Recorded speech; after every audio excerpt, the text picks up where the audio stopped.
Monetary policy is set to determine activity on the local market today. The outcomes of the South African Reserve Bank's first Monetary Policy Committee in this new year will be announced this afternoon. Now, those outcomes will include the latest interest rate decision following 3 consecutive moves to leave it unchanged at 8.25%. Now, that followed the aggressive hiking cycle, which began in November of 2022 to fight high inflation, which has now eased to 5.1%. Analyst Bianca Buerta says at that mark, consumer price inflation is still high and sits towards the upper level of the central bank's 3 to 6% target range. Our expectation is that the Reserve Bank will keep interest rates unchanged at 8.5%, which will still be the monetary policy stance that is very tight, given what they have done already since around November 2021. So they will keep interest rates restrictive. We believe they will keep it there for a while. Joining us now is Mervin Abrams from the Pietermaritzburg Economic Justice and Dignity Group. A very good afternoon to you. Thank you so much for your time. Dissecting the cost of the consumer food basket, what could another hike mean in considering what the food basket currently looks like and how much it all costs? So good afternoon, Mpu, and good afternoon to all your viewers. If I could just say, to start out in response, is that we have seen the inflation level on our basket decline between October and December. But in January, we have seen the basket yet spike again, an increase of about 86 Rand, taking the cost of that basket of 44 foods to 5,328 Rand. Now, that's a year-on-year increase of about 8.3%.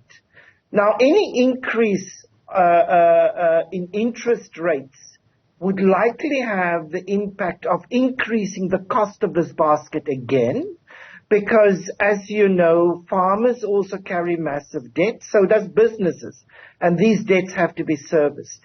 So it is our opinion that the Reserve Bank in all likelihood will not increase, will keep the rate as is for the next few months in the hope that inflation will come further down. But the real area where inflation needs to come down is really in the area of food, because we're seeing food prices spike yet again. I mean, just one example, 10 kilograms of rice would have cost you 130 Rand last year, January. Today it will cost something like 172 Rand. Sugar, 10 kg sugar would have cost you 180 Rand a year ago. It now costs you 207 Rand. Potatoes would have cost you 89 Rand and now cost you about 118 Rand. So it's the food price inflation is really escalating again, and we would need to keep that under control.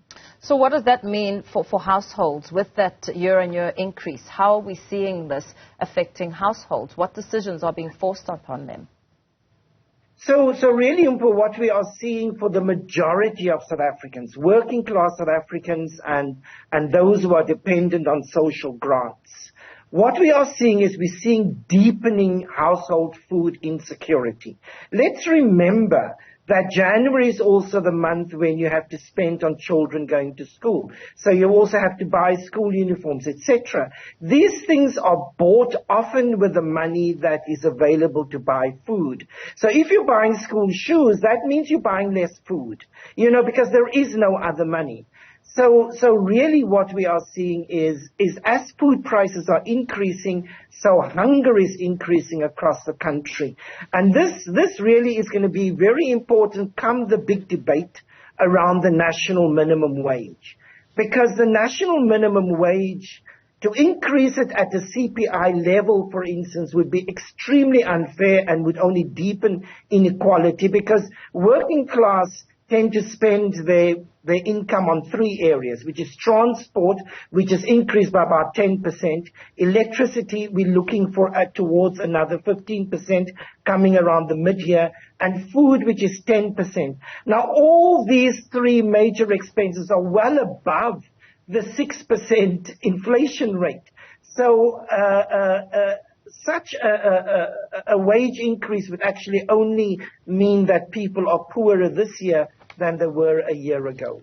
And should we hear this afternoon that the interest rate remains unchanged, how will that now affect consumers? Does it mean that they're well within their budget to continue, or perhaps have to stretch even further to put food on the plate? So essentially, if it remains unchanged, then the status quo continues. So particularly we're talking here about the middle class, those who have to pay a home loan, those who have to pay car installments and credit card expenses. So their life situation will remain exactly the same as it was a month ago, and we expect then that the status quo continues. Of course, the problem will be, should we be surprised and there is an increase? Of course, if there is a decrease, it would make life easier for everybody in South Africa because it will mean some kind of disposable income. But to keep it exactly the same would, in fact, just maintain the current status quo in the country. Yeah. With this decision coming this afternoon, what advice would you give for consumers? I mean, waiting with bated breath as the Reserve Bank is set to make its decision, whichever way it's so raised. Really, the response to consumers are always the same. I mean, for those who are in a position to pay off debt, please do so, because the more debt you pay off, the less interest rates would impact on you. But of course, for those who are poor and working class, their debt is not in a bank. So they're not directly impacted by interest rates. Their debt is being kept by loan sharks with an even greater level of interest.